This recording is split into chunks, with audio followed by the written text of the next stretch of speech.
Welcome back, Indiana Sports Beat, here on this Wednesday, May 31st, joined by the Hall of Famer Rick Bozich from WDRB.com. How are you, sir? Good. How are you doing? Good. Lots going on. We've got basketball, EYBL last weekend in Memphis, Indianapolis 500. You've got the draft coming up. Today is the last day to pull out of the draft. I expect Zach Edey to pull out. Who are any of the other names that come to your mind that you expect to come back to school?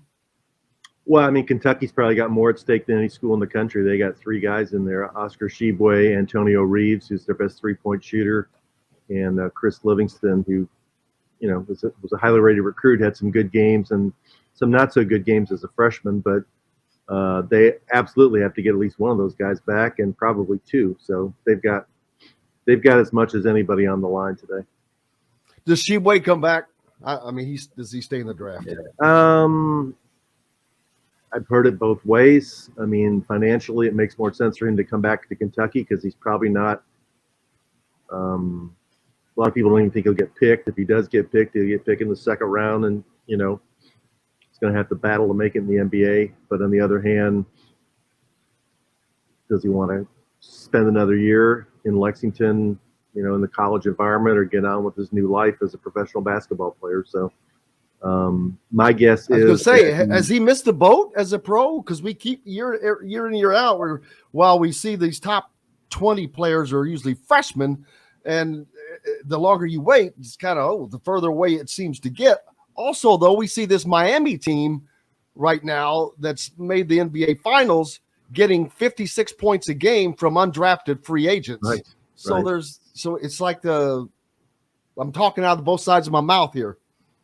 Yeah, I mean, strictly from a short-term financial decision, it makes more sense to go back to Kentucky. But long-term, that's hard to say because let's remember, a year ago, he was coming off being the consensus national player of the year in college basketball. Yes. And this last year, he didn't play as well. Human nature being what it is, no matter what he did, people are going to say, well, it really wasn't as good as he did last year. He hasn't gotten any better.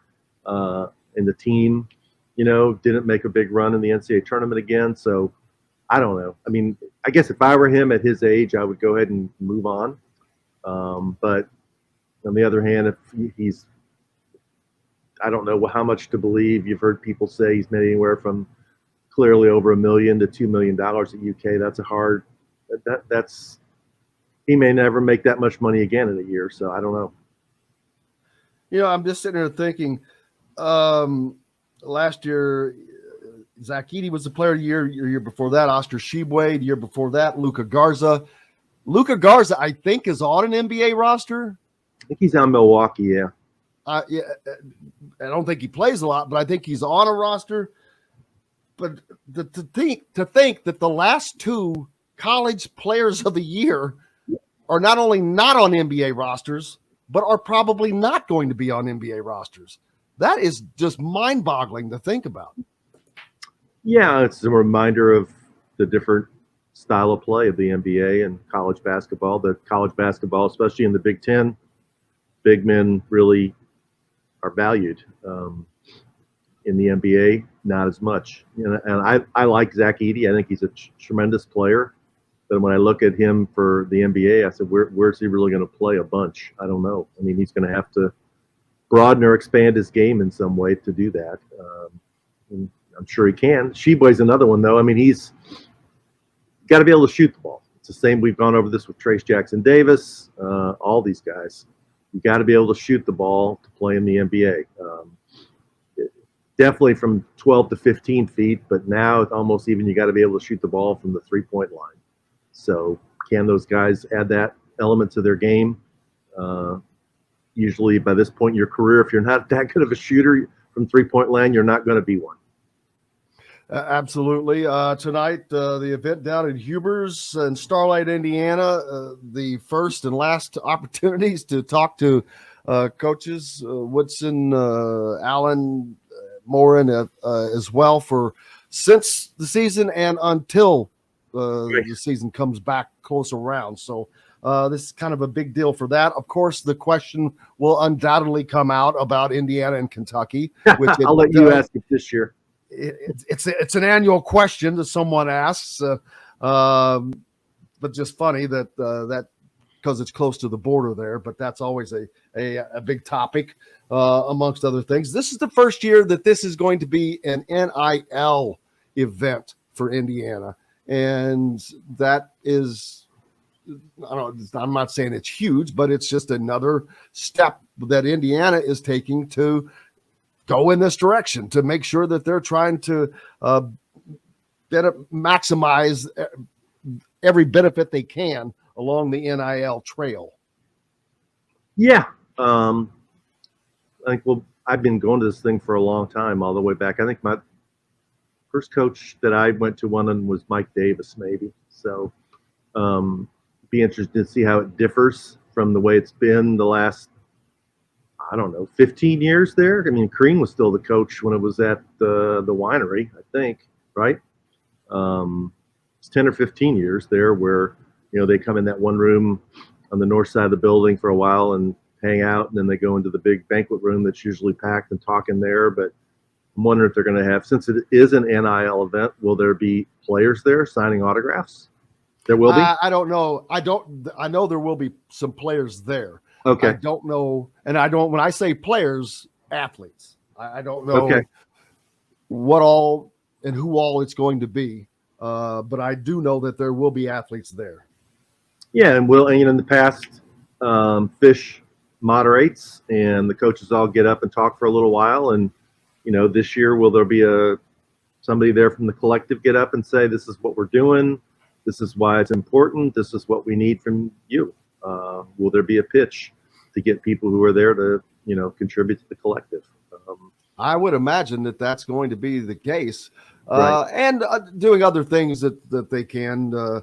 I think building up their Hoosiers Connect, which is the more grassroots effort, is something that they'll want to do through that. But it's just another way, and probably other schools or programs, whether we're talking football or whatever, have things like this. I'm surprised Indiana doesn't do more of this, because this one's been going on for a long time, and it was successful from the beginning.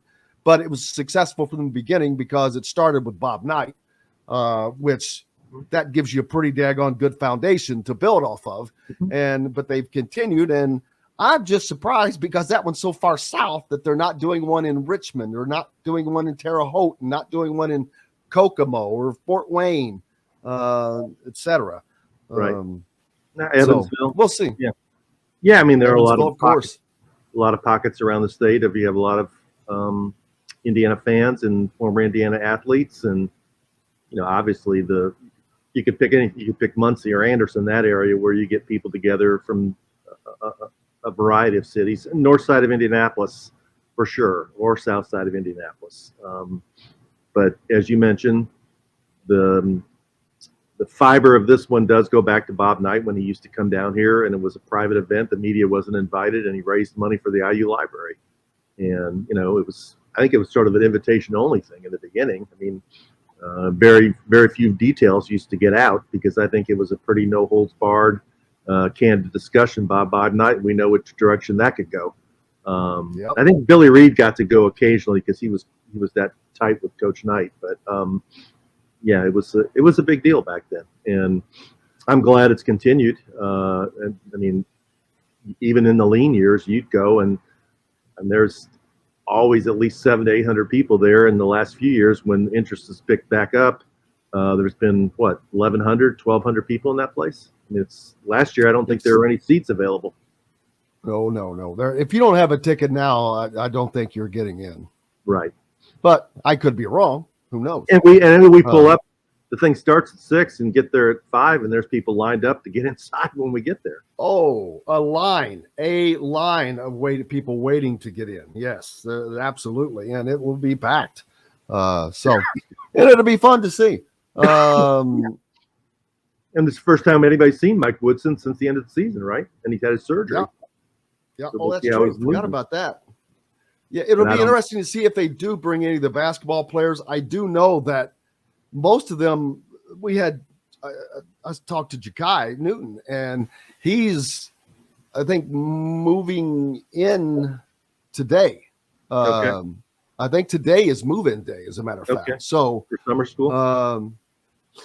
So you've got the freshmen. I'm assuming that the transfers are probably coming in at the same time, even though that they're older. So, but yeah, I you've think got that's the pretty guys. much everywhere. Yeah, Because and Jakai hasn't met the transfer, so you got all these guys that have to meet yet. Right.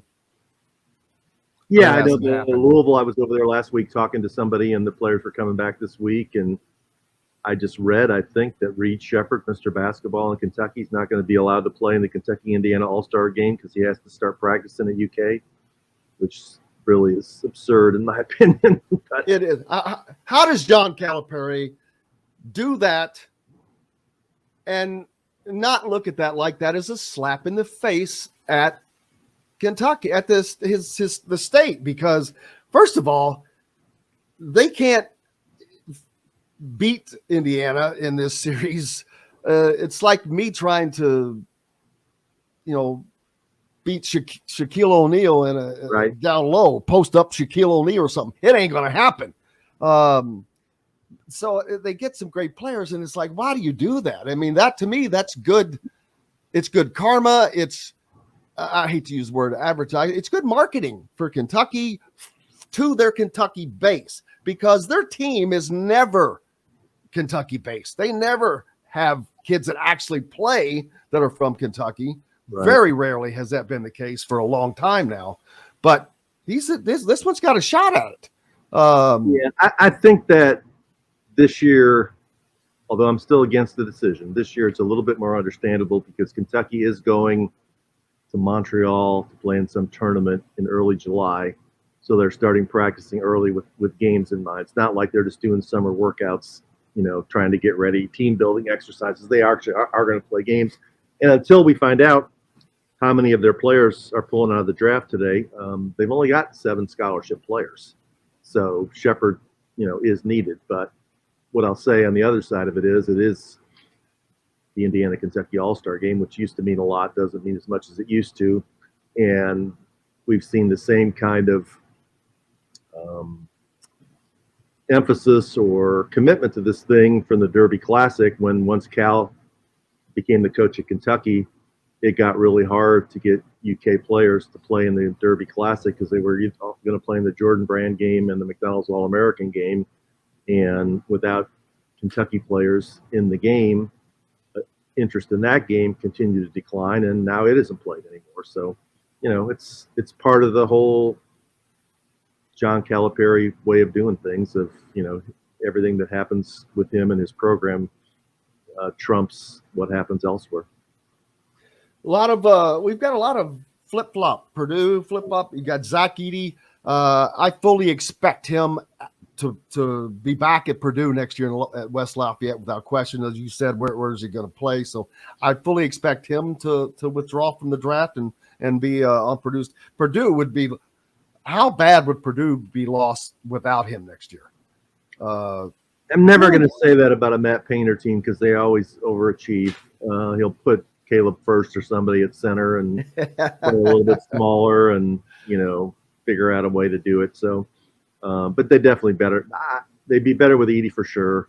I hope he comes back because he's good for college basketball. And I think in his mind, he's got some unfinished business because of the way they lost in the NCAA tournament, that he doesn't want that to be his farewell moment with Purdue.